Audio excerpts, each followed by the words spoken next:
이번 주 특집은 지난주에 이어 김기영 감독 특집 2입니다. 사실 지난주에 저희가 한여와 한여를 다시 만든 환여 두 편을 저희가 함께 묶어 소개를 해드리려고 그랬는데 지난주에 저희가 녹음실을 빌려서 하다 보니까 시간이 부족해서 저희가 지난주에 다 못했던 이야기를 오늘 해드리도록 하겠습니다. 한여도 제대로 다 얘기를 마무리 짓지 못한 감이 좀 있죠. 예. 그래서 오늘은 한여, 환여, 충여, 환여 파리까지. 진행까지 하네. 좋아요. 거기에 플러스 육식동물. 예. 매끄러우셨습니다. 그 예능 같은 거 보면은 이렇게 출연자가 한마디 할 때마다 이젠 진행까지 하려고 하시는 그 많이 하잖아요. 그 심정을 알지. 예. 한여 오리지널 1960년도 작품에 관한 전체적인 이야기는 지난번 방송을 참조를 좀 해주시고요. 예. 우리가 한여에 관해서 몇 가지 우리가 결론들을 좀 내렸어요. 2층 집 구조가 가지는 의미, 예. 그리고 김기영 감독님 특유의 카메라 스타일. 한여가 아이를 잃는 장면 설정 등의 의미, 그것이 그리고 또 한여의 직위가 어떤 관련이 있는가 이런 이야기들 우리가 총체적으로 좀 해봤어요. 아울러 아역 안성기 선배의 납작한 코는 어떻게 된 것이냐 등등. 그리고 그거 아세요? 그 한여 오리지널에 나왔던 쥐 장면 있잖아요. 거기서 일부 장면 스탑 모션인 거 아세요? 아 그래요? 그렇게 뭐가 그래 농담이야. 근데 그럴 리가 없는데 이러고 생각하고 그럴 리가 어딨어.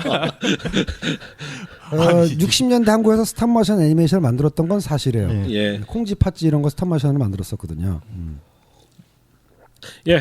그래서 우리가 사실은 이 한여는 세 편의 영화가 각각 60년대, 70년대, 80년대에 나왔기 때문에 한여라는 직위가 가지는 우리가 의미가 또 사실 작품마다 조금씩 달라요. 그때 시대상에서 차지하고 있던 직위도 사실은 조금 다른 것 같고 그래서 명칭도 다르고. 예, 오리지널 한여를 결국은 우리가 지난번에 시대 배경 이야기를 마무리를 다 못했어요. 그래서 그 이야기를 닥두님이 조금 보충을 해주시지요. 일단 인류 역사에서 가장 최대 대규모 이동이라고 얘기를 하거든요. 보통 최고의 인구 이동이라고 하면 미국 서부 시대를 얘기하는데 한국에서 이동 인구가 얼만큼이었는지 대충 데이터를 보면 이게 매년입니다. 1960에서 66년까지 27만 명. 1년에 66년에서 70년이 되면 59만 명. 그리고 70년에서 75년이면 매년 50만 명. 그리고 75에서 80년이면 66만 명. 이들 인구의 다수를 차지했던 게 여성들이고 그리고 대부분이 14세에서 20세 초반의 여성 인구가 거의 대다수를 차지했어요. 그게 의미하는 바가 뭐겠어요? 결국은 초기 자본주의 사회에서 노동자 계층의 대부분을 구성했던 연령층이 이른바 이제 취약층, 이 계급의 어떤 산업 자본주의 속에 계급 속의 어떤 노동 기계로 편입되면서 자본주의가 발달했듯이 한국에서도 60년대부터 본격적인 자본주의화가 이루어지면서 물론 우리나라 자본주의 도입을 언제로 볼 것이냐는 뭐 여러 가지 이론이 있습니다만은 식민지 시대를 본격적인 자본주의라고 하기보다는 한국 전쟁 이후가 한국의 자본주의의 본격적인 개발 시기라고 보는 의견이 많잖아요. 그거하고 이제 농촌에서 도시로 이동이 그대로 맞물리는 거죠. 지금까지도 그 당시 이농을 했던 여성 노동자 또는 여성 식모 이런 분들에 대한 희생양 담론들이 굉장히 많거든요. 결국 가족들을 위해서 희생하는 여성들이란 담론인데 사실은 대부분의 이농 여성들은 서울에 대한 동경, 그다음 도시에 대한 동경. 물론 그런 것도 있었겠죠. 사실 그쪽이 더 많았었습니다. 공장을 간다는 게 이 지긋지긋한 농촌 환경을 벗어나고 그리고 공장에서 돈을 벌면 학업을 계속할 수 있을 거라는 환상들 이런 것들이 굉장히 많이 작용을 했었습니다. 그 지점이 그 두 번째 환여 영화에서 그 두 시골 처녀가 서울에 와서 31층 빌딩을 굉장히 어떤 도시의 상징처럼 3일 빌딩이라고 하죠. 3일 빌딩. 그런 장면으로 묘사가 좀 되죠. 이분들이 올라와가지고 공장을 들어가거나 식모, 그다음 버스 차장, 이제 버스 차장 기억하는 분들도 별로. 지난번에 이제 닥터님께서 70년대가 되면서 이제 공순이 공도이라는 말이 생겼다고 얘기하는데 그 정확한 말인 게 60년대는 뭐 저는 살아 있었지만 정확하게 기억은 못 하고요. 제가 이제 기억하는 것들은 60년대 말부터 70년대 본격적인데 맞습니다. 네. 공장에 다니는 여성들, 뭐 저한테 누나 또래의 공순이라 불렀고요. 공장에 다니는 그 남자들, 형벌들은 공돌이라 불렀고, 식모들은 식순이라 불렀어요. 네. 그리고 버스 차장들은 차순이 네. 이렇게 불렀습니다. 지금 생각해 보면은 뭐 있을 수 없는 네. 멸칭이지만 비하적 표현이지만 철이 없었던 저희 초등학생 저는 친구들이 그렇게 야 너네 집 식순이 왔냐? 야 쟤는 공돌이래. 야 오늘 버스를 탄데 말이야 차순이가 말이야 이런 얘기 하고 네. 저도 그런 얘기 했었거든요. 네, 부끄러운 또는 일이지만 밥순이라고 부르기도 하고. 밥순이라고 하기도 하고 그만큼 이제 그 여성 노동력이 이른바 잉여 노동으로 간주되던 시절에서 여러 가지 뭐랄까 가치 평가절하가 일어났던 시기였던 거죠. 예. 그 당시에 중산층 가정의 35%가 다 식모를 데리고 있었습니다. 그게 나중에는 주거 환경에까지 영향을 미치는데 집을 지을 때도 아예 식모가 식모방. 식모가 그 거주할 수 있는 공간을 집안에 들이기 시작합니다.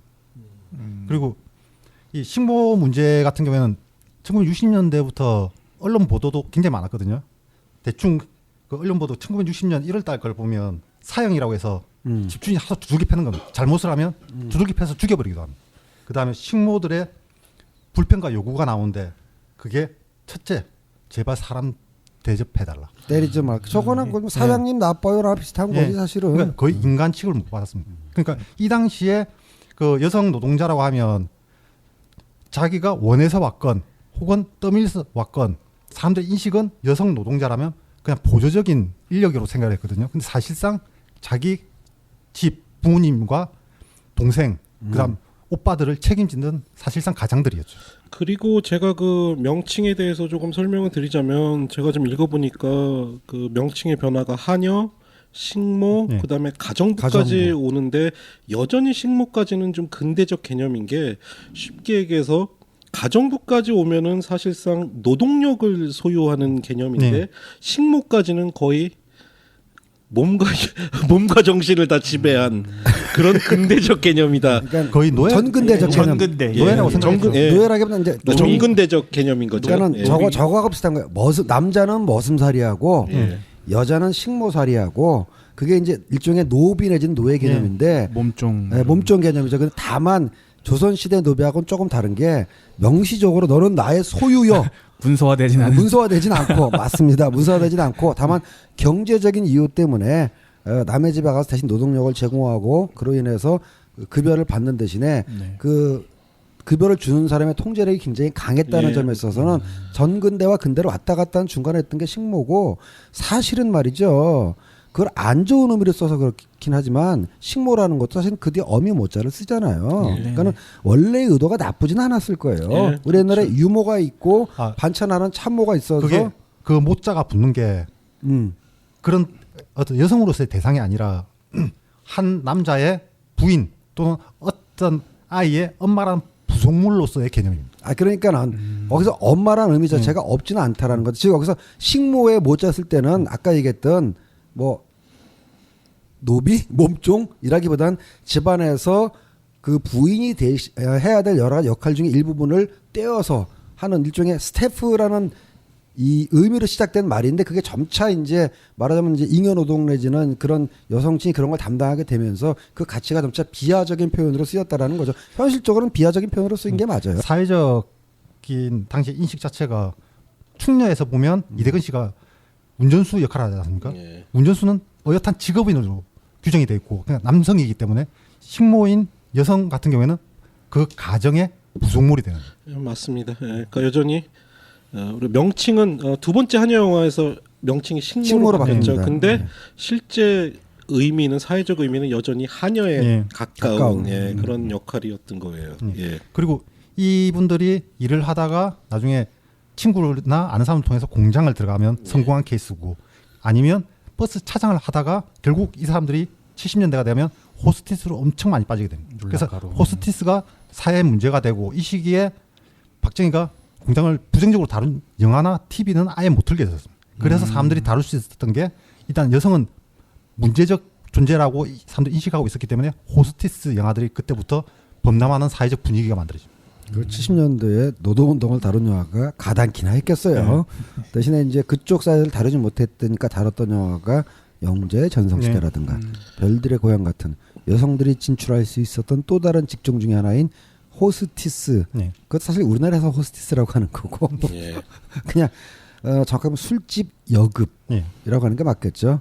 호스티스는 안주인이라는 뜻인데. 한여 1971년도 작품에서는 그러한 시대상을 반영을 해서 본격적인 호스티스 설정이 등장을 하죠.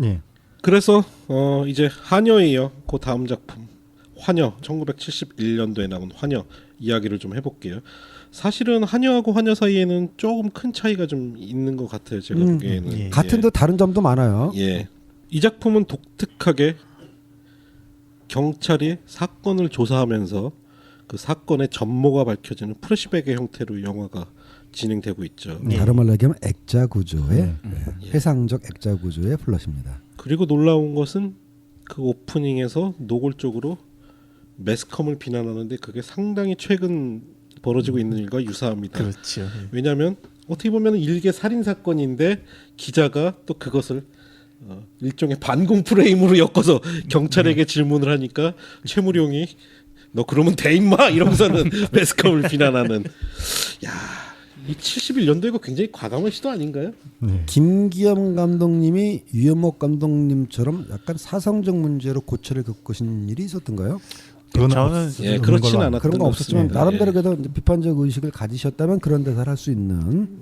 제 느낌에는 그러니까 김경 감독님이 시대를 앞서가셨다기보다도 시대가 거꾸로 회귀한 게 아닌가 생각이 들 정도로 그리고 저는 그 생각도 들어요. 이제 그분의 책을 읽다 보니 오히려 본인은 시대의 경랑 속에서 그 너무나 안전하게 살아온 것에 대한 반성까지는 아니고 어떤 일종의 부채의식? 그쵸, 부채의식 같은 게 있었던 건 아닌가 싶은 생각도 저는 좀 들긴 하더라고요. 그 왜냐하면은 그 6.25 전쟁 때나 인터뷰 내용에서 그런 내용이 좀 나오면 이렇게 말씀하시는 톤이 좀 그런 톤이 좀 느껴지더라고요. 저는. 그래서 영화는 과거 이 살인 사건이 벌어졌던 시기로 돌아갑니다. 그리고 제일 중요한 한여라는 표현이 식모로 바뀝니다. 그렇습니다. 그래서 영화의 제목도 한여가 아닌 환여. 식모 71로 갈 수는 없잖아요. 그리고 중요한 것은 식모로 바뀌면서 이름도 주어집니다. 바로 명자. 명자란 이름은 계속 나오죠. 심지어 환여 82에 출연하시는 김지미 그 선생님의 본명이 김명자. 그래서 이장화 감독이 명자 아끼꼬 소녀라는 영화로 나왔었던. 그렇군요. 여주인공 윤여정 씨가 연기하는 명자는 시골에서 상경한 처녀예요. 그리고 시골에서 사실은 겁탈당할 뻔하다가 겁탈하려는 남자를 돌로 쳐 죽이고 사실상 도시로 도망온 거나 마찬가지죠. 죽이지까지는 않지 않았나? 그냥 돌로 찍지 않았나? 죽지 않았을까요? 아니 죽었다고 보는 게 수배 당해야지. 일단 확실히 찍힌 건 맞습니다. 날 봐요, 머리 찍혀드리게 멀쩡하게 살아 있잖아. 그게 그렇게 되는 거. 난 다른 걸로 찍혔지만 죽지는 않았어 어쨌든. 이러다가 찍히신 거예요 머리? 그러지. 이럴 수가. 제가 좀 전에 무슨 말을 했습니까? 그리고 또 오리지널과 설정이 좀 바뀐 것이 한여에서 여주인공 한여는 조금 백치로 묘사가 됐었는데 이 영화에서는 백치란 설정 대신 명자에게 간질이라는 병을 설정 삼주죠. 명자는 같이 상경한 친구와 함께 도시 와서 직장을 구하는데 친구는 먼저 호스티스가 되기로 결심을 하죠. 그리고 명자는 월급 대신 시집 보내준다는 조건으로 바로 남궁원의 집에 식모로 들어가게 됩니다. 이게 몇 년 영화였다고요? 죄송합니다. 1971년. 다시 한번 말씀드렸지만 그때는 호스티스라는 명칭을 쓰지 않을 때고요. 술집 아가씨 내지는 여급. 아마 영화에서도 호스티스라는 단어는 안 나오잖아요. 영화에서 호스티스. 자기 스스로가 호스티스라 그래요? 나옵니다. 선진적인 영화였구나. 왜냐면 호스티스 물의 대표적인 영화는 아까 얘기했던 영자의 전성시대 뭐 이런 거였거든요. 그러니까 놀라운 게 사실은 영자의 전성시대 제가 찾아봤더니 영자의 전성시대보다 먼저 나왔더라고요. 그러니까 겨울 여자 영재 전성 씨도 먼저 나왔다라는 거예요. 예. 하긴 뭐 별들의 고향도 그렇게 따지면 호스티스물이었어요. 예. 예. 바로 이 명자가 식모로 들어간 집. 그러고 보니까 명자 뭐 하녀 역할의 여인에게는 이름이 주어졌는데 그 남자의 아내에게는 이름이 안 주어진 것 같네요. 아내에게 이름이 안 주어진 건 말이죠. 예. 그 누군가의 부인이라는 것만으로도 그러니까요. 예. 아주 확고한 위상이 있기 때문에 예. 우리가 오늘 다룰 영화에서 내내 나오는 그 부인의 태도는 네가 아무리 날고 기어봤자 내가 안방을 딱 차지하고 있는 이상에 너는 첩에 불과해. 이런 확실한 게 있지 않습니까? 네. 그래서 아마 당시의 시대 상황으로 봐서 부인으로 끝나는, 그러니까 부인이 무시해서 끝난 이름 안 지었다기보다 누군가의 부인이라는 안방의 주인이라는 것 자체가 워낙 이 범죄할 수 없는 파워를 가지고 있었기 때문에 안 붙인 게 아닐까. 예. 네, 저는 추론합니다. 그리고 사회적으로 어머니들에게는 이름이 없었죠. 그때 또 누구 그렇게 누구 됐죠. 엄마, 누구 아내. 편의상 부인으로 명칭하겠습니다. 네네. 하녀와 같은 설정은 여전히 이 집안의 가장, 남자는 무능한, 네. 그렇죠. 예. 경제적으로 무능한 위치에 있습니다. 그리고 오리지널에서는 음악 선생님이었지만 이 영화에서 남궁원은 바로 작곡가로 설정이 되어 있습니다. 대중가요, 작곡가. 예. 그리고 실질적인 경제를 책임지고 있는 것은 바로 부인. 양계장을 운영하고 있죠. 예. 예. 예. 영화가 진행되면 오리지널과 비슷하게 이 하녀에게 부인이 자기가 예. 잠시 뭐 친정에 다녀올 동안 그렇죠. 예. 여자들이 자신의 남편을 유혹하는 것을 막아달라고 하녀에게 부탁을 하고 가죠. 예. 예. 그러자 기다렸다는 듯이 그렇죠. 수화생 한 명이 작곡비 대신 자신의 몸으로 곡을 사겠다고 이 남궁원 씨를 유혹을 하죠. 그렇죠. 그 예. 대사도 재밌잖아요. 처에 보면 선생님의 노래만한 가치가 있단 말이에요. 뭐 이런 대사였던 것 같은데. 예. 하여튼 이때나 지금이나 이 우월적 지위에 있는 것들 이런 성추행이라든지 이런 것들 갑질. 사라져야 됩니다. 예. 하지만 또 이 장면을 명자가 목격하고 막아서죠. 근데 이미 남궁원 씨는 그때 술에 취해 있었어요. 그놈의 술. 예. 그리고 자신에게 몸으로 곡을 사겠다는 그 수화생 대신 명자를 겁탈을 하죠. 수화생이라거나 문화생이라고 그래야 되나? 아니면 뭐 가수 지망생? 연습생? 요즘 연습생? 요즘으로 따지면.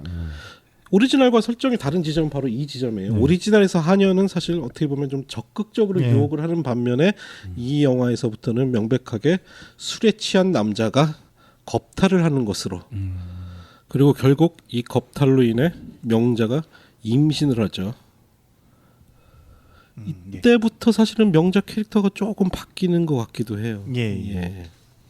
지금까지는 굉장히 순진한 정말 시골에서 상경한 처녀였지만 예. 임신을 하고 이후로 보여주는 일련에 겪게 되는 과정들 이 장면들이 좀 캐릭터가 많이 바뀌었다는 생각이 좀 들더라고요. 예. 그러니까는 그 상징적으로 나타내주는 대사가 중간에 뭐 직업 소개서 같은 거를 가는 장면이 있잖아요. 예. 거기서 그 건달스러운 남자들한테 뭐라니까는 옛날에 내가 아니라고 그렇죠. 그런 대사를 분명하게 하잖아요. 바뀌었다면 바뀐 거고 성숙했다면 성숙해진 거고 강해졌다면 좀 강해졌다고 볼 수도 있는. 어떤 면에서 보면은 시골에서 막 올라온 여성이 이제 시골의 순박함을 갖고 있다가 근대적 자본주의의 수혜를 받았다는 형태로 표현을 할 수 있을 것 같아요. 그러면서 사람의 성격이 바뀌어 나간다. 과거에 순박했던 성정이 새 속에 물들어간다는 걸로 표현된 거예요. 야, 모든 걸 저렇게 자본주의적으로 그게 당시 사회적 인식을 영화적으로 반영한 거기도 한데 예. 당시에 식모들이 사회적으로 인식되던 게 우리가 보통 환양녀 보듯이 굉장히 건전하지 못한 존재. 그리고 기존 우리가 가정, 국가 중심의 가정이라고 했었지 않습니까? 그 당시에도. 그러니까 이 가정을 위협하는 존재로 봤었습니다. 잠깐만요. 식모를 가정을 위협하는 존재로 봤다고요? 예. 그 술집 여금이나 호스테스를 그렇게 본 게 아니고? 아니, 식모가 가장 위험한 존재였어요. 식모는 타자면서 동시에 가정 내에 들어와 있는 존재이기 때문에 이걸 그래서 식모를 기본적으로 여기서 바로 율락 여성으로 돌변할 수 있는 존재로 되어 있었어요. 그게 당시에 기사들에서도 굉장히 많이 나옵니다. 물론 이제 사람 사는 세상에서 있다 보면은 이렇게 식모와 영화에서처럼 식모라 부르든 한여라 부르든 이렇게 뭐 불륜 사건이 일어날 수도 있고 하지만은 나는 우리나라 사회 분위기가 그 일단 식모라고 합시다 편의상 식모를 가정의 위협으로 봤다라는 거는 조금 많이 나은 것 같은데. 아니 그게 당시에 국회에서 조사한 자료들 그 다음에 검찰에서 조사한 내용을 보면 이건 선도가 불가능한 대상이라고 나옵니다. 제가 겪었던 거하고는 많이 달라요. 그러니까 일부 부하 내동 사건이 있었을지 몰라도 그냥 제가 느꼈던 것도 제가 이렇게 주변에서 봤거나 체험한 거는 그래서 잉여 노동력에 대한 어떤 가치 평가로 인해서 식모를 그야말로 옛날에 몸종 이런 식으로 약간 이렇게 죄송합니다 영어 언더 에스티메이트 했을 수는 있어도 그들이 잠재적으로 범죄자로 봤다라는 거는 내가 보기에는 내 개인적인 느낌 조금 많이 나갔다 생각이 드네. 그 당시 신문들 조사한 걸 보면 식모에 대해서 붙는 범죄 행위들 유괴, 절도, 살인, 그다음 독살 이런 기사들이 굉장히 많습니다. 이걸 통해서 이 식모라는 존재는 계도가 불가능하고 그 다음에 잠재적인 율락 여성으로서 항상 통제를 해야 되고 그 다음에 시골에서 상경한 여성들이 있으면 경찰들이 물어봐서 너 어떻게 왔냐 일을 하러 왔다라고 하면 잡아서 고향으로 보낼 정도였어요. 그러니까 차이가 있다면 저 둘 다 존중받지 못했다라는 거는 같지만 예. 저는 하대하는 분위기가 강했다라고 기억하는 거고 닥터님은 자료를 통해서 그들을 거의 잠재적 범죄자로 취급했다라는 주장을 하고 있는 건데 잠재적 범죄자라기보단 서구 이론에서 호모사케르 이론이 있지 않습니까? 호모사케르라고 하면 로마 시대 때 나온 건데 이들은 신에게 버림받은 존재들입니다. 그래서 일단 공동체에 속하지 못하고 숲으로 쫓아보낸 다음에 이 사람들은 죽여도 인간이 아니기 때문에 죄가 안 되는 겁니다. 그러니까 일종의 불가촉 청맨이라든가 그건 조금 과한 거 내 생각에서는 좀 과한 것 같아요. 생각이 아니라 이건 그 자료를 조사한 거에서 나오는 내용들입니다. 그럼 제가 궁금한 게 있는데 그런 사회적 인식이 어떤 미디어의 영향이 아니라 그냥 원래부터 있던 일반적인 인식이었던 건가요? 그 당시에? 만들어진 거죠. 그러니까 미디어에서요. 핵가족 이데올리가 등장하고 가정을 거의 국가의 근간으로 밀어붙이면서 거기서 이 가정을 파괴할 수 있는 존재로서의 식모가 등장하는 겁니다. 만들어진 이미지다. 예. 일정 정도 만들어진 이미지가 붙었고 그 다음에 신문 기사, TV 뉴스를 통해서 계속해서 재생산되고 확대된 거죠. 그러니까 이제 저런 거는 있어요. 간단하게 얘기하자면은 과거 소위 말하는 식모라는 사람들이 가정 내에서 일으켰던 문제 중에 하나는 아까 얘기했듯이 그 집 이 가장과의 부적절한 관계도 있지만은 집안 내부에서 도난 사건이 벌어졌을 때 가장 먼저 의심받는 사람들이 소위 말하는 그 식모들인 경우도 있었고 또는 이제 더 골 때리는 얘기를 하자면은 그 집의 장성한 아들과 그 또 식모들이 부적절한 관계를 맺는 경우가 있었고 왜 그런 문제들이 많이 없지 않았을 겁니다. 있었을 건데 어쨌든 지금 닥터 얘기는 그게 사회 전반적인 인식이라기보다는 그렇게 보는 시각이 또 문서로 남아 있었다라는 거죠. 왜냐하면 당시에 그 중산층들의 인식이 그래서 왜냐하면은 전반적으로 식모를 불가촉 천민이나 사회 범죄라는 인식이 팽배했다면은 범죄자를 자기 집안에 들이는 꼴인데 그렇게 일반적이지는 않았을 것 같고 분명히 이제 그런 것들에 그런 시각이 있었겠지만 모든 식모를 들이는 사람들이 쟤는 이제 우리 집에 와서 범죄를 일으킨 사람일 거야라고 했다는 거는 내가 보기에 때는 조금 넘어나간 게 아닌가라는 생각이 좀 드네. 일반적 범죄자가 아니라 잠재적 범죄자. 그러니까 잠재적 범죄자라고 그러니까 하고 받아들였다. 네. 이 사람들은 분명히 우리 집에서 고용은 하지만 믿을 수 있는 존재는 아니다라는 겁니다. 그래서 그 대안 중에 하나가 말이죠. 그걸 만약 그렇다고 치면 당시에 소위 식모로 왔던 사람 중에서는 이런 경우가 많았어요. 먼 인척. 먼 인척 시골에 사는 잉여 노동. 옛날에는 지금처럼 한둘 낳는 시대가 아니라 보통 기본이 대여섯 명이었잖아요. 그러면 이제 딸들도 서너 명 될 테고. 그래서 보면은 이 영화에서 1편처럼 완전 나물 또 2편도 완전 남이지만 직업 소개서를 통해서 하는 경우도 있었겠지만 또 많은 부분은 먼 친척이나 그런 어떤 기본적인 신뢰도를 위해서 그리고 실질적 영화에서처럼 그 시집 보내주는 조건을 일하는 경우도 있었어요. 그러니까 동네 사람이라든지 친척을 통해서 소개받는 게 확산됐다는 건 그만큼 잘 알지 못하는 사람들을 믿지 못했다는 반증이 되는 거예요. 불신이 있었다. 그리고 그렇기 때문에 그 당시에 식모에 대한 성폭행이라든지 보통 사형이라고 하는 일반적 구타 행위들 개인이 이렇게 처벌을 내리는 그런 것들이 사회적으로 수용되는 담론들도 그거는 거의 조선 시대 때 주인마님이 노비한테 체벌하는 거하고 같은 수준인데. 근데 당장 기사만 해도 그 당시에 맞아 죽은 식모들에 관한 기사들이 굉장히 많습니다. 그만큼 기사가 나왔다는 건 그보다 더 많다는 거죠. 좀 정리를 해보자면 결국 병자 의견에도 일리가 좀 있는 것 같아요. 결국 자본적으로 부유한 집안에서 예. 필요에 의해 식모들을 들이기 시작했는데 모든 식모들이 그러진 않았을 텐데 그런 일부 식모들이 그런 사건을 벌이고 또 당하기도 하면서 사회 전반적으로 그런 인식을 좀 가지고 있는 내 필요에 우리 가족처럼 같이 먹고 자고 하는 사람을 드렸지만 이 사람들을 믿지 못하는 존재 예, 우리 내부의 존재로서는 인식을 안 했다는 것은 노는 게 닥터님 의견이고 예. 제 의견은 영재님 아닌데. 의견은 그게 아니라 그 농촌에서 올라왔던 순박한 그 처녀들이 예. 도시에 와서 그러니까. 자본주의 시스템을 접하면서 좀 더 오염되고 물 오염되고 들어가는 물 뭐 들어갔고. 그러면서 이제 성격이 바뀌었다는 얘기를 제가 한 거고요. 예. 저는 또 거기에 한마디 보태자면 자본주의 시스템에서 그랬다기보단 도시에 적응하면서 좀 더 이해관계에 밝고 현실적으로 되다 보니까 나쁘게 보일 수도 있는 면모를 변하는. 그 도시하고 농촌하고 정서가 많이 다르잖아요. 여러 가지가 다 있었던 것 같아요. 예. 그러니까 시대는 좀 다르지만 지금 저희가 네. 식모에 관한 이야기를 하면서 저는 이 영화 보면서 무슨 느낌이 좀 들었냐면 최근에 뭐 다양한 국적의 외주 노동자들이 많이 오잖아요. 예. 와서 특히 여성분들 같은 경우는 처음에는 한국에서 식당에서 많이 일하시잖아요. 그렇죠. 예. 그러다가 요즘은 그 이외에 이제 뭐 이런 표현은 뭐하지만 성매매 업소로도 많이 진출을 하시는 걸로 지금 저는 알고 있어요. 이게 시대적 상황이 이런 게 좀 요즘 최근하고 또 의외로 비슷한 지점들이 있는 게 아닌가 생각이 좀 그리고 들더라고요. 이주 노동자에 대한 임금 체불, 예. 구타 이런 것도 굉장히 심했으니까. 그게 말이죠. 아까 닥두님이 도시에서 이제 60년대, 70년대 이제 많이 경제적인 이유 때문에 이제 넘어온 사람들 중에서 대부분이 젊은 여성들이었다는 얘기를 했잖아요. 이주 노동자 못지않게 탈북민들의 그러니까 많은 숫자가 여성이면서 젊은 사람들인 거예요. 이게 저는 이제 윤리적 도덕적 잣대를 따지기 전에 상당히 경제적인 이유가 일단 컸다라고 보고 네. 당장 뭐 우리나라 탈북 사태는 그 이른바 고난의 행군이라는 그 말도 안 되는 기아 사태 때문에 벌어졌던 것이고 그 이전에 벌어졌던 그 조선적 동포라고 얘기했던 지금은 이제 이주 노동자 개념에 포함됐습니다만 그것 또한 중국 사회주의 현실 속에서 경제적인 이유 때문에 남한에 왔던 것이고 간단해요. 우리가 얘기하는 동북 삼성의 그 조선족 동포들이 한국 식당에서 많이 일했던 이유 중에 하나가 여기서 일한 한 달 월급을 몇 년 동안 모으면 집 한 채 값이 나온다라는 경제적인 이유도 아니겠습니까? 그러니까는 결론부터 얘기하면은 모든 이주 현상이 많은 옛날 그 뭐죠? 게르만족의 이동부터 시작해가지고 최근에 시리아 난민, 한국에서의 도농 이동, 내지는 한국 내에서의 어떤 조선족 이동, 외국 노동자의 취업 거기엔 다 결국 경제적인 동기가 있다라는 거죠 분명히. 그러니까 5, 60년대 이농 현상에 대해서 경제적 문제를 얘기할 때 사람들이 보통 그런 생각을 할 수도 있거든요. 얼마나 못 살았으면 또는 그렇게 설마 먹을 게 없었나.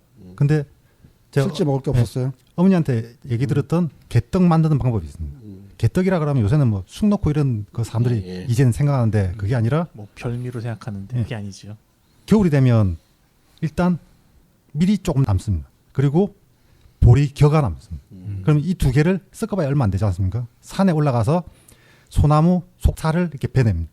그걸 세 개를 섞은 다음에 쪄내면 밀가루가 조금 들어가야 이게 엉겨 붙으니까 그래서 쪄내면 이 떡을 하나 먹는데 물을 1리터 이상을 먹어야지 삼킬 수가 있대요. 엄청나게 끄끄끄라고. 그야말로 예. 촉은 목피로 연명하던 시절. 예. 그러니까 아예 그러니까 먹을 게 없었다고 굶어 죽는다고 보면 됩니다. 특히 이제 그 시절이면은 아마 이제 50년대일 텐데 어머님 어렸었던 그때는 뭐 100% 원조 경제에 의존하던 시절이었기 때문에 밀가루 없으면 한국 사람 다 굶어 죽는 시절 아니었겠어요?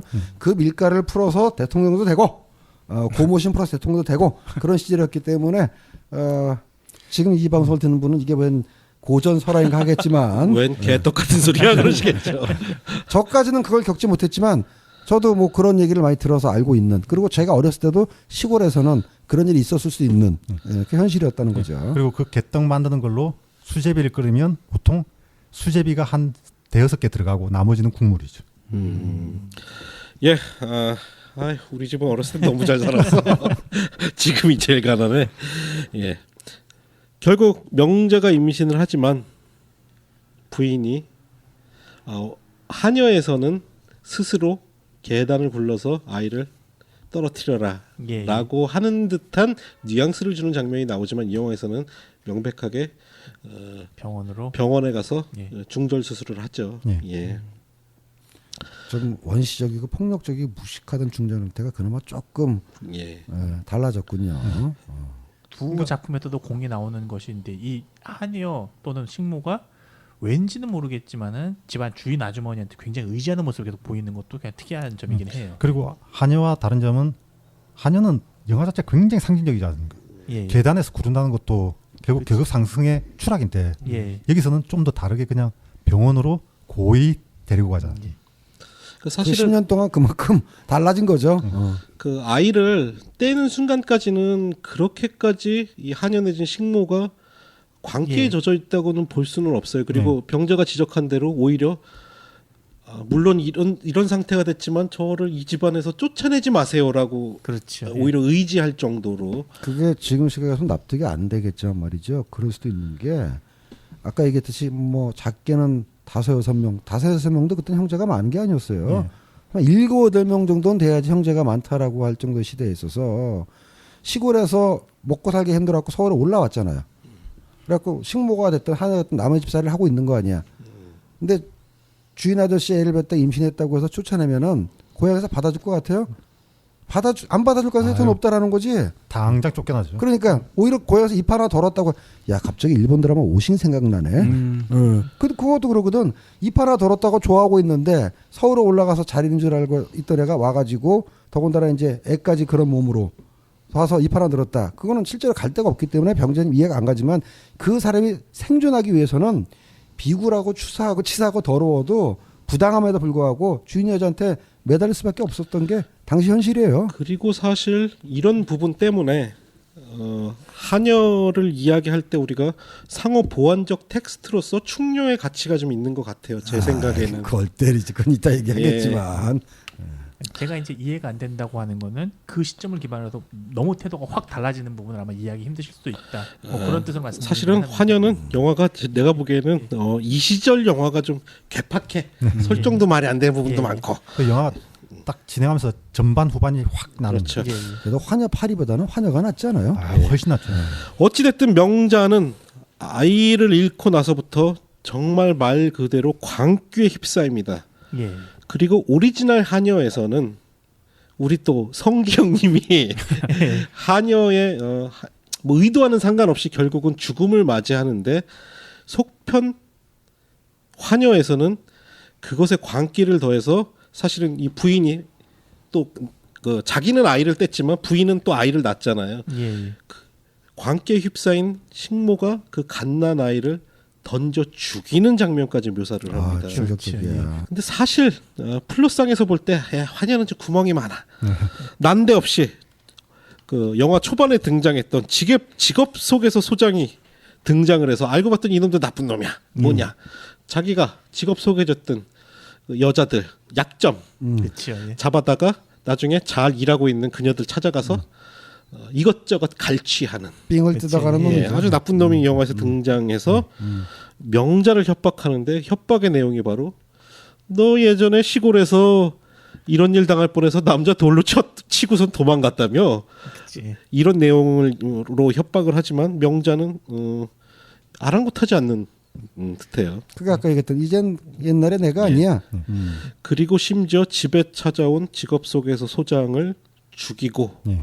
이 죄를 남궁원의 죄로 뒤집어 씌우기까지 합니다. 예. 그래서 이 시체 처리 장면 바로 그래서 이 영화에서 가장 괴기한 설정 중에 하나인데 이 직업 속에서 소장을 결국 어떻게 시체를 처리할까 하다가 바로 양계장을 운영하고 있던 부인이 동물성 사료를 줘야지 그렇죠. 알을 잘라. 예. 그런 것처럼 예. 근데 이거 생각해 보면 우리가 진실은 아닌 걸로 그 얘기하려고 하는구나. 밝혀졌지만 김영우. 예. 김정우 김영우 사건 왜 프랑스에서 결국 당모이가 됐다는 사료 소문이 분석에 한 동안 그게- 방모했다라는. 이 환여 영화가 너무 충격적이었기 때문에 예. 환여 때문에 그런 루머가 생긴 게 그랬을 수도 있을 것 아닐까 같아요. 하는. 예. 저도 그쪽에 그 진실은 아닌 걸로 두 밝혀졌더라고요. 가지 소리, 그러니까 나중에 아닌 걸로 밝혀졌고, 그러니까는 김명욱이 사라진 다음에 당모이 분쇄했다는 소리였지만 아니다. 네. 나중에 끌고 와가지고 직접 청와대 지하실에서 사살됐다라는 설도 있고. 그런 설도 있고 어쨌건 이 사람을 갈아버린 씨는 파고보다 무려 25년 일찍 나와요. 아유 선진적이야. 차고리 가면 파고는 저 모의 분쇄기 아니고 예, 나무 나무 분쇄기. 분쇄기. 저보다 25년 전에 그런 짓을 했다고요. 예. 그리고 영화 후반부에 가면 결국 명자는 그 광기를 견디다 못해 주인 남자 남궁원과 함께 죽음을 선택을 하죠. 음동 자살을. 예, 영화는 그러면서 다시 이 사건의 진실이 밝혀지면서 영화는 끝이 나요. 예. 근데 생각해 보면 최무룡 씨 오프닝에 등장했던 최무룡 씨는 특별 출연이겠죠. 이때도 이미 스타였잖아요. 아, 빅스타였죠. 그러니까는 저도 이제 크리드만 보면은 아유 최무룡 아저씨가 좀 주요 배우인가 했더니 그냥 앞뒤에 잠깐 등장하는 정도인데 우정 출연 내지는 특별 출연이 아니었다면은 지금으로 따지면 뭐 김윤석 정도가 앞뒤에 잠깐 나오는 정도인데 그러니까요. 예. 뭐 강동원이나 송강호는 아니래도 이렇게 얘기하면 또 김윤석 씨는 빈정이 상하겠다. 이제 송강호보다 아래급으로 평가하는 것 같아서 오해하지 말고 들어주세요. 어쨌든지 간에 안 들을 거리 아마. 누군가 또 듣고 가서 정할지도 모르니까. 이 말 듣고 또 내가 캐스팅 제작할 때 싫다 그러면 어떡해. 당신 옛날에 그렇게 얘기했지. 저는 그렇게 생각하지 않습니다. 하여간 아니, 말을 그렇게 하시고 뭘 그렇게 생각하진 않아요. 그렇게 들렸나요? 아, 예, 죄송합니다. 저는 그냥 우리 형님이 혼자 쭈글쭈글 거리시는데 무슨 얘기인지 못 알아들었어요. 우주의 기운이 내 몸에 내려왔을 때는 이렇게 예. 얘기해요. 예. 어쨌든 당시에 굉장히 비중 있는 배우였기 때문에 조연으로 등장할 급은 아니었어요. 예. 이 영화에서 연기 얘기를 좀 잠시 해보자면 역시 이 영화에서 바로 돋보이는 것은 누가 뭐래도 윤여정 씨. 예. 제가 정말 여러분들한테 묘해요. 좀 일단 지난번에 그 여배우를 캐스팅하는 김규현 감독님의 예. 안목에 얘기했으니까 그렇다 치더라도 저 앞서 질문하는데 말이죠. 왜 제가 앞서 질문하냐면은 환야 82는 환야만큼 얘기할 거리가 없을 것 예. 같아 섞어서 얘기하는데 예. 그 나영희 씨도 나쁘지 않아요. 예. 독특해. 근데 환야 82가 가장 내가 납득이 안 갔던 것은 이 윤여정 씨 연기에 비교하면은 환여에서는 윤여정이라는 캐릭터가 변하는 게 보여요. 예. 예. 근데 환야 80에서 나영이는 처음부터 그런 의도를 가지고 들어왔던 여자 같아. 여러분들은 그렇게 안 느꼈나요? 그러니까 처음에 이제 앞에 설정은 비슷해. 뭐 예. 주인 아저씨한테 당하고 임신을 하고 뭐 애를 떼고 근데 이 나영희 씨 연기가 아주 처음부터 악의를 드러내고 또 지독하게 막 이렇게 조종을 하려고 하면서 막 그러니까 악의와 살의를 막 드러내면서 아니 이 여자가 처음부터 이러려고 들어왔나? 그게 느껴지더라고. 설정상 그런 것 같진 않고요. 근데 대신 이제 배우가 느껴지는 이미지가 나영희 씨가 뭔가 좀 이렇게 조금 이런 표현만 발랑 까진 여자처럼 조금 보여요. 윤여정 씨보다는. 그건 디렉션이 그렇게 들어갔을 수도 있고. 그리고 나영희 씨가 하는 연기가 그 이전에 윤여정 큰 누님이 연기하시는 그 특성을 고스란히 따라하고 있다는 게 많이 보여요. 근데 고스란히 따라했는데 윤여정 씨는 여기서 변하는 게 아까 저 병자님 같은 촌에서 올라와서 예. 아무것도 모르던 여자가 자본주의에 물들어서 그랬든 내기처럼 도시 생활 때문에 야가 빠져 그랬든 아니면은 그 강팍한 주인집살이에서 이 여자가 충격을 받고 변해서 그렇든지 간에 환희에서는 변해가는 게 보인단 말이에요. 예. 근데 환희 82에서는 아, 이 여자는 처음부터 이러려고 이 집에 들어왔구나라고 느껴질 정도로 아주 이렇게 좀 다릅디다. 그리고 저는 이제 그 생각도 들어요. 결국 좀 이따 말씀드리겠지만 환여 8위가 그렇게 보일 수도 있는 게 사실은 환여 8위는 앞에 두 영화 설정 중에 안전한 지점들만 네. 뽑아서 만든 영화가 바로 그렇게 환여 볼수 8이라 있겠네. 예, 그래서 좀 어떤 광기라는 측면에서는 보다 덜 충격적이고 오히려 그 스틴 형처럼 이해가 될 수도 있을 것 그러니까 같아요. 의도를 가지고 한 처음부터 예. 이렇게 앞에 거는 사람이 점차 광기를 가진 사람으로 변해가서 무서운. 여기서는 처음부터 그런 의도를 가지고 일종의 범행을 하는 것처럼 보이는. 그리고 일단은 그러니까 왜냐하면은 그 나영희 씨가 캐릭터 자체가 너무 건강해 보여. 아 그런가? 게다가 윤여정 씨는 진짜 야들야들하면서도 뭔가 이런 여인이 변하니까 더 무섭다는 생각이 드는데. 게다가 이 한국 영화사에서 정말 보기 힘들 정도로 강렬한 색감을 쓰는 환여에서 넘어가서 환여 8위는 그냥 색을 섞어버리거든요. 맞아요. 그런 말이죠. 굉장히 이게 그냥 그 짧은 시간에 빠르게 대충 만든 느낌이 많이 나요. 김기현 감독님 이 영화 만들 시기가 한참 저쪽 유럽 쪽에서는 아르젠토 형님이 예, 그 영화를 그렇죠. 만들 시기인데 보셨겠지? 저도 사실은 그 생각이 좀 들었던 게 야, 이게 특히 붉은색의 사용에 있어서는 분명히 좀 우리가 확인할 수는 없지만 네. 실제 다리오 아르젠토 영화 앞서 뭐 아리오바바 영화들이 좀 생각이 난다는 그러니까. 근데 들더라고요. 색감은 굉장히 상징적으로 예. 더 잘 썼다는 느낌. 그게 전 동의하면서요. 좀 약간 뿔딱지가 나는 게 우리가 프린트를 좀 더 잘 보관했었으면 그 말을 확실하게 입증할 수가 있을 텐데 프린트들이 개판이라 가령 지금 영어 자막 나중에 얘기했으면 충녀 같은 경우는 그 에스파뇰 붙어 있잖아요. 네. 그게 아마 CCS에 출품했던 버전으로 생각되고 네. 지금 얘기하는 환여는 프랑스 말 붙어 있지 않던가요? 자막으로? 저는 유튜브에서 다 봐가지고 82가 프랑스 말 붙어 있었던가? 어쨌든 그거는 이제 저쪽 프랑스 쪽에 출품했던 영화제 버전이고 하여간 프린트 상태가 너무 안 좋아가지고 색감을 즐길 수가 없어. 그럼에도 환여와 충녀는 색감만으로도 충격을 받을 수 있는 영화. 그런 양반이 어떻게 흑백 영화 또 찍었는지 모르겠어. 그러니까 이 색감을 괴이한 색감을 또 몇 가지 지금 보면 조악한 그 뭐 그럴 수 카메라 효과들이나 그 조명들 이런 것들을 견디실 수 있다면 정말 이 영화는 우리나라에서 정말 보기 드문 정말 아주 그로테스크한 영화인데 그것을 견디지 못한다면 아마 이 영화는 끝까지 보시기 힘들 수도 있습니다. 그럼에도 이 영화 제가 지난번에 그 집을 사분면으로 나온다고 얘기했지만 한여 얘기할 때 환여도 마찬가지거든요. 분명히 명자가 있는 방은 붉은색, 광기와 열정의 상징이고 그 다음에 남자 주인이 있는 집은 푸른색. 그래서 이성과 현실 요게 뒤바뀌면서 나중에 한여가 죽을 때 보면 푸른색을 향해 가지만 결국 푸른색에 도달하지 못하고 죽습니다. 아니 알고 보니까 피터 그루네이가 그러니까요. 한여를 카피한 거였잖아. 게다가 충녀로 가면 충녀에서는 첩이죠. 첩이 2층 집 하나를 통째로 자기가 맡게 되지 않습니까? 자기가 계층이 상승했다고 여길 수 있지만 계층이 상승하지 못한 그 혼돈을 갖다가 붉은색과 푸른색을 번갈아 섞어버립니다. 그러니까 이 공간 자체가 굉장히 혼돈스러운 공간이 색감으로 만들어지는 거예요. 빨간색과 그 파란색을 이렇게 섞어 쓴 건 결국 대한민국 태극기를 형성한 조명인가요? 김경 감독이 이 색감에 대해서 하신 얘기가 있습니다.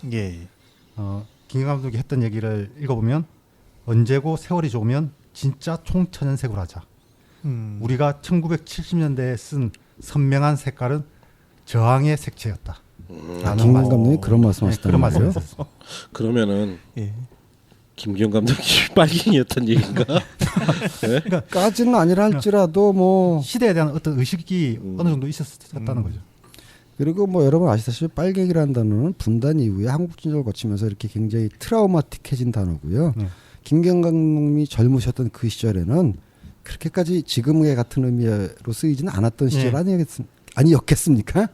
동시에 충녀에서는 그 계속해서 2층 집 처음에 샀을 때 2층에서 생활하다가 죽을 때 되고 떨어질 때 되면 지하실로 떨어지지요. 그러니까 그런 신분의 추락 같은 것도 위치로 또 이렇게 묘사하는 것들이 있고 그리고 아까 말씀드린 그 남성의 방에 이성적인 색을 쓰고 있다라는 거는 오히려 환여 82에서 더욱 극명하게 드러나는 게 남자가 주로 사용하고 있는 그 서재에 엄청난 시계가 있지요. 그 시간을 칙하고 한다는 것이 바로 근대화의 기본 상징이라고 봤을 근대적 때, 상징이죠. 근대 상징이라고 봤을 때는 그거 같이 체크해볼 필요가 있을 것 같습니다. 확실해요? 예? 확실해요? 근대 상징한 거 맞아요? 시간을 재고 측정하는 것이 사실 근대 시작이라고 보는 게 맞죠. 저는 시계 밥 주는 거 보고 저게 바로 시계 불알이 움직이는 걸로 남성의 성이 상징한다고 봤는데 아니군요. 그런가요? 그렇게 볼 수 있어요. 여보세요. 시계불알이 뭐예요? 시계추라고 얘기해 주세요. 그건 내가 옛날 할머니한테 듣던 얘기인데 야, 저 시계 멈췄으니까 시계불알 좀 돌려라 그래서 아이고. 아유, 이렇게 밥을 주는 게 그 시계 불알이 활발하게 움직이면서 성관계가 시계추니까 시계추. 여보세요. 그거는 두 개고 시계추는 하나래요. 하나. 하나인 사람도 있을 거리요. 동란기담이라고 해서 그건 아주 그냥 예외적인 경우고. 자, 본론 돌아갑시다. 예. 가만있어 봐. 두 개짜리 시계추도 있었던가? 시계추 있죠. 두 개입니다. 이렇게 예. 되죠. 이렇게 좌우로 해서 보통 두 개짜리가 많아요. 그러니까 내 말이 맞구만. 태엽으로 움직이는 내 기억 속에는 큰 원형 하나만 왔다 갔다 하는 시계추만 그래서 봤는데. 태엽도 여기 돌리고 여기 돌리고 그게 남성 성기능을 분초까지 있는 고급 벽시계였나 보구만요. 아니 저 가난한 집이라서 예. 환여에서 한 가지 제가 조금 더 높게 보고 싶은 게 네. 한여보다는 환여에서 이 관점이 좀 더 명확해지는데 한여 또는 식모와 집 주인을 갖다가 김경 감독님은 서로 쥐의 여인, 닭의 여인으로 좀 형상하는 것 같다라고 말씀드린 게 있잖아요.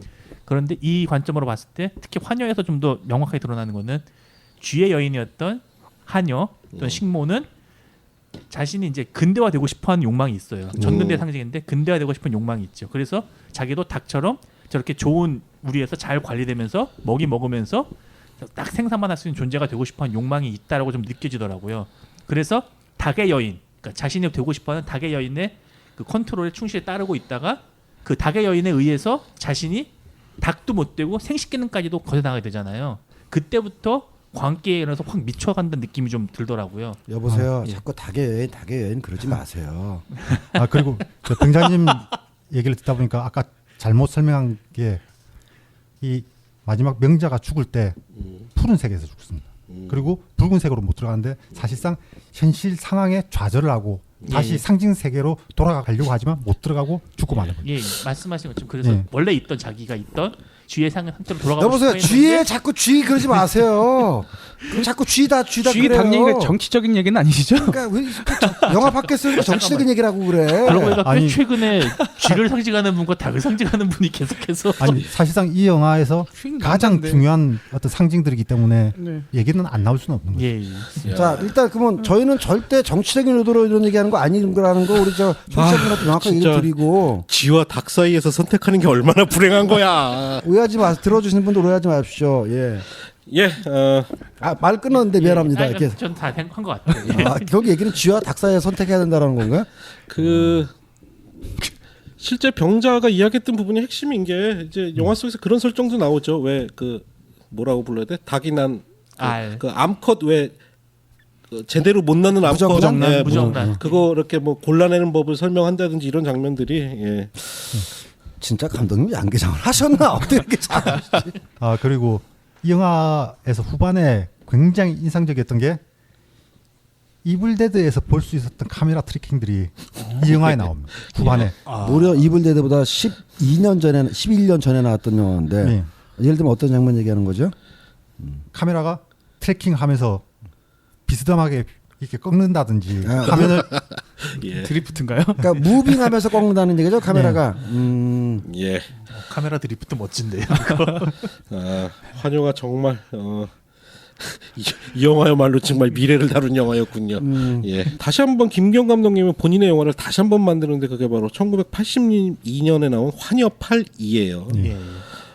이 영화는 사실 세 편의 영화 중에 가장 떨어지는 지점 중에 하나가 일단 스토리 설정에서 가장 안전한 방법을 채택을 하고 있습니다. 이게 우리도 이게 참 이중적인 게 어떤 면에서는 이게 플러스상에 구멍들이 있으면 그것이 영화의 단점이 될 수도 있지만 영화 전체에서 그런 지점들이 오히려 영화를 더 좀 괴이하게 만드는 경우도 있잖아요.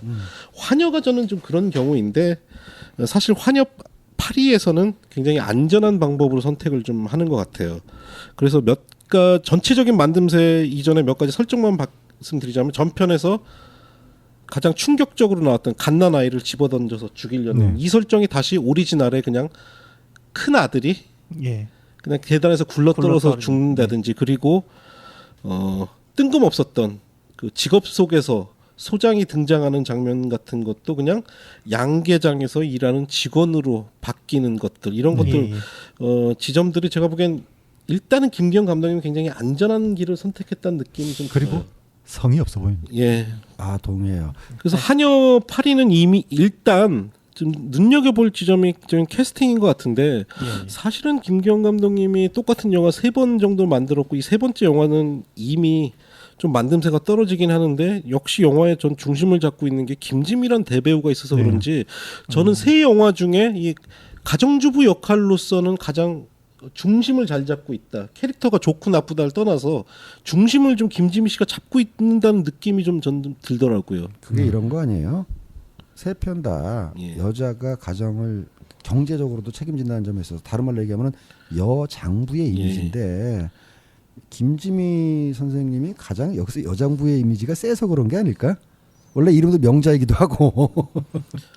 제가 보기도 좀 그런 면이 있는 게 확실히 안주인으로 나오는 여성은 맨 마지막 환여 82에서 가장 강력하고 명징하게 나옵니다. 캐릭터가 좀 많이 바뀐 지점 중에 첫 번째 한여에서 사실은 가정주부는 예. 거의 성적 욕망을 제거한 캐릭터잖아요. 그렇죠. 예. 근데 남은 두 작품에서 환여와 환여 8위에서는 실제로 성적 욕망을 드러내기 시작을 해요. 그리고 이 환여 8위에서 그게 김지미 씨가 제일 노골적으로 드러나죠. 예. 그렇죠. 그래서 남편을 유혹하는 장면 같은 것들. 예, 예. 그러니까 이게 기본적으로 한여, 환여 그리고 충녀에서 그 정신병까지 예. 다 끌고 가서 그냥 그걸 다 섞어서 만들다 보니까 이야기들이 좀 많이 조잡해지지 않았나 싶습니다.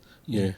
그래서 사실 대사뿐만 아니라 설정까지 아까 말씀드린 몇 가지 충격적인 설정을 안전한 길을 택한 거를 제외하면 한여 8위는 솔직히 얘기하면 그냥 환여 시나리오 갖다 놓고 그냥 다시 찍은 것 같아요. 영화가 그렇게 아주 많은 차이가 있진 않고 다만 아까 말씀드린 시계 불알이 좀 더 많이 등장한다는 거 그 정도. 그리고 전두환 시대가 되면서 그 영화 검열이 예. 폭력 쪽에 좀 많이 집중을 했다고 하더라고요. 예. 그래서 좀 폭력적이고 이런 이전에 나왔던 그 기괴한 장면들은 만들어도 심의에 걸리지 않았을까.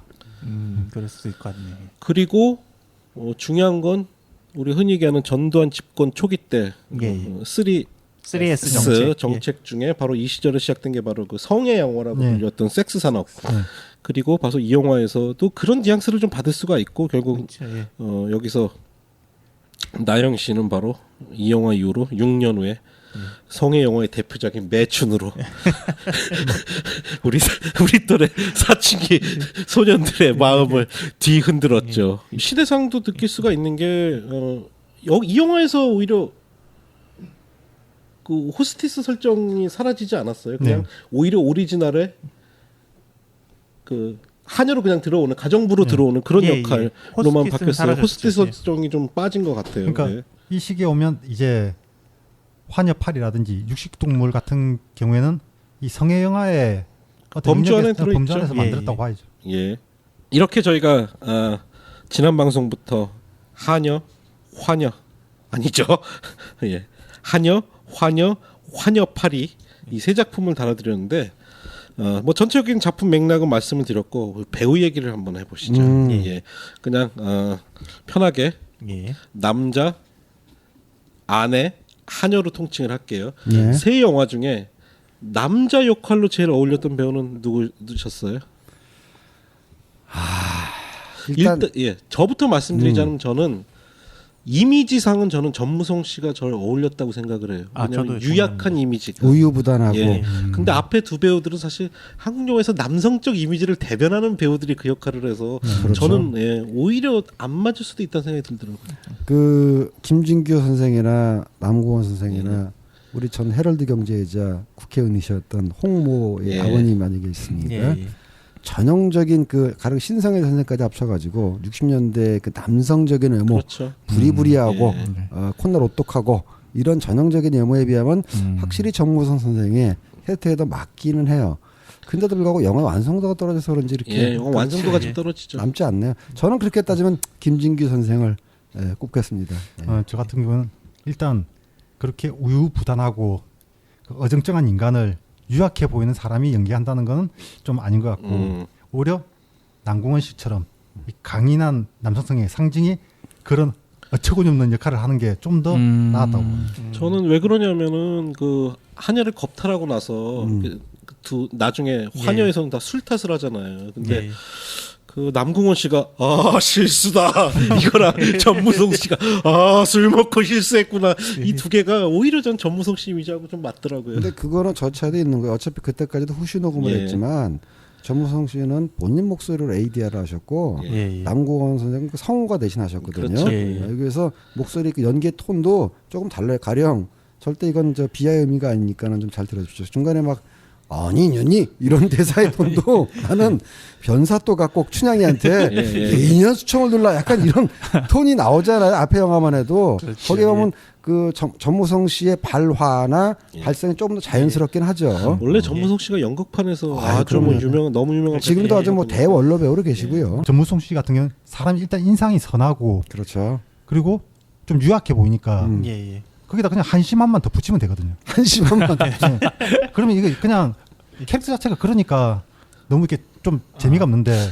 이 강인한 남성성을 가진 인간이 이 한심하고 우유부단을 딱 연기했을 때 갭이 영화의 재미가 딱 생겨나. 사실 재미라기보다는 좀 웃기지 않아요? 전무성 씨 이미지는 홍상수 감독이 이 시절에 영화 만들었으면 아마 자기 페르소나로 썼을 법한 이미지가 좀 있긴 있죠. 아 당시의 김의성인가 그러면? 예, 그럴 수도 있죠. 예.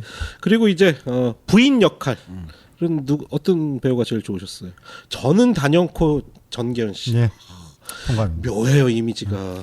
특히 저거죠. 지난번에 얘기했지만은 부인이 1편에서는 자기의 성욕구를 거의 드러내지 않고 예. 거의 워킹 머신의 역할만 한다면은 2부부터 슬슬 이제 부인이 정당한 예.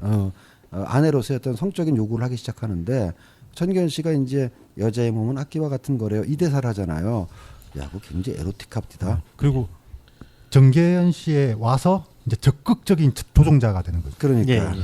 그리고 독특한 게 결국은 이거는 이미지에서 저희가 느낄 수 있는 건데 정계현이 뭐 대배우의 외모에서 저는 요조승료와 요부의 느낌이 두 개가 다 나요. 굉장히 정숙해 보이면서도 뭔가 맞아요. 욕구 불만에 쌓여 있는 그래서 묘한 캐릭터예요. 좀. 화녀의 엔딩이 굉장히 묘하지 않습니까? 예. 그쵸. 빗속에서 막 그렇죠. 예. 자기 신발 떠내려가는 것을 보면서 울부짖는 그런 장면. 예, 예, 그래서 저는 단연코 부인 역할은 전계현 씨. 그러면 다들 이 부인 역할은 전계현 씨가 가장 뛰어나다. 동의하십니까? 예, 묘하다라는데 예. 뛰어나다기보다는 묘하다는데 동의합니다. 예. 무엇보다도 말씀하신 화녀에서 가장 시나리오 자체도 안주인으로서 가장 잘 드러낼 수 있는 시나리오가 화녀라고 생각합니다. 네. 예.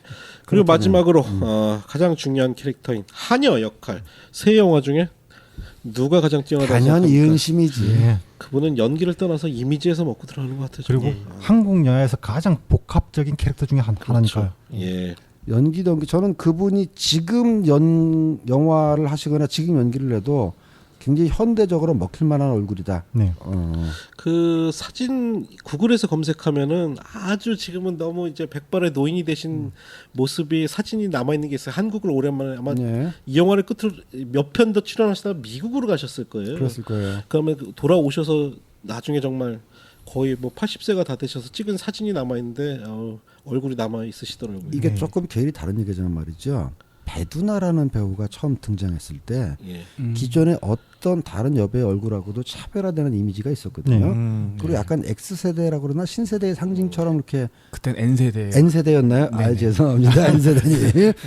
그 말하자면 50년, 60년 전에 배두나를 보는 듯한 그런 이미지가 이은심 씨한테 있었어요. 네. 굉장히 독보적인 얼굴이죠. 정성희 선생이 하녀야말로 한국 최초의 모던 영화라고 얘기했거든요. 그렇게 볼 수도 있어요. 정말 이 영화에 이 모던 영화에 어울리는 배우였죠. 예, 그렇게 세 편을 물론 주셨네. 윤여정 선생도 거기에 빠진 그럼요. 으뜸과 버금 정도라는 저. 예. 예. 근데 워낙 그 이은심 배우님의 그 인상이 너무 강렬하고 이 영화에서 연기가 아주 오묘하기 때문에 예. 보따리 싸야겠군. 그때 예. 표정 한번 보세요. 그러니까 캐릭터 설정을 굉장히 독특하게 잘 해놨습니다. 다만 이제 리얼리티점에서 말씀드리면 담배를 뻐끔 담배를 피셔가지고 속담배가 아니라서 약간 깨지긴 했습니다만 뭐 어떻게 하겠어요. 예. 예, 그렇게 세 편 다뤄드렸고요. 참고로 오늘 소개해드린 김기영 감독님의 모든 영화들은 유튜브에서 감상이 가능하십니다. 안 보신 분들 꼭 보세요. 예,